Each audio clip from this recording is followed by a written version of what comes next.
another. Any object with mass. Now, this is a little bit weird, but if I shined my camera down and I said, okay, I have on my desk a book and a coffee cup. Here's my coffee cup. Here's my book.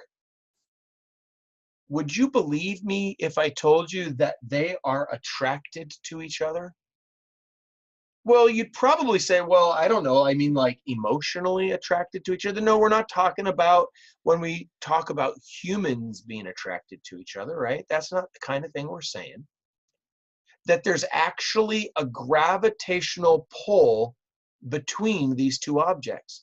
And of course, our reaction then is, well, if that's true, why doesn't the cup move towards the book? Or why doesn't the book move towards the cup? Part of the reason, what we're going to discover, is that first, let's admit, that attraction to each other isn't the only force they're experiencing. What's another force that these are experiencing? Can you think about another force my cup is experiencing right now?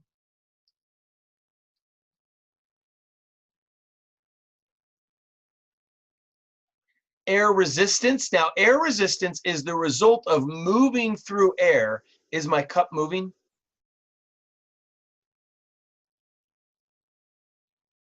So, not air resistance, but there's a force at work. What's the force at work at my cup?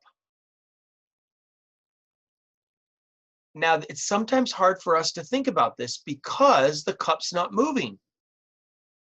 It would be more obvious if I held the cup up here and let go.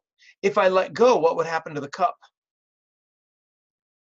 Well, we already said that. Things that are dropped fall. Why did we say things that are dropped fall? Because of gravity. So it's a little bit weird for us to say this, but gravity is pulling. That force of gravity, it doesn't turn on when I lift up my cup and turn off when I set it down. The force of gravity is pulling on this cup right now. The force of gravity is pulling this cup down towards the center of the earth.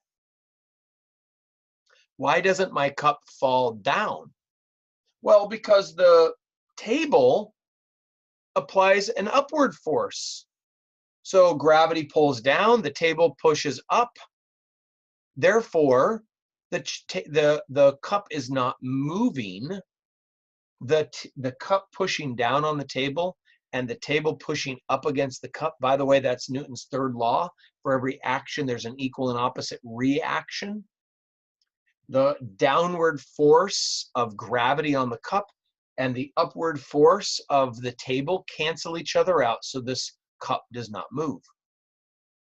But it's also not moving towards the book. Why not? Well, one reason is because its attraction to the book cannot overcome friction, because the gravitational force is actually very, very, very weak. Now, it doesn't feel weak when I drop the cup from up here. When I drop it from here, my cup falls, and it may actually break as it comes to a stop against the ground or against the desk. And we think about that, well, gravity on the earth is pretty strong, but it's really not that strong. It's pretty weak. Gravity pulls the cup down, but it doesn't go towards the book, even though it's attracted to the book, partly because the gravitational overwhelms or overrides, cancels out the friction.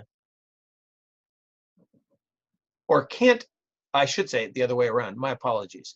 The friction that keeps this cup from wanting to move. Remember, friction is a force that opposes motion. We'd have to go backwards several slides to show that, but we learned that in module number 10.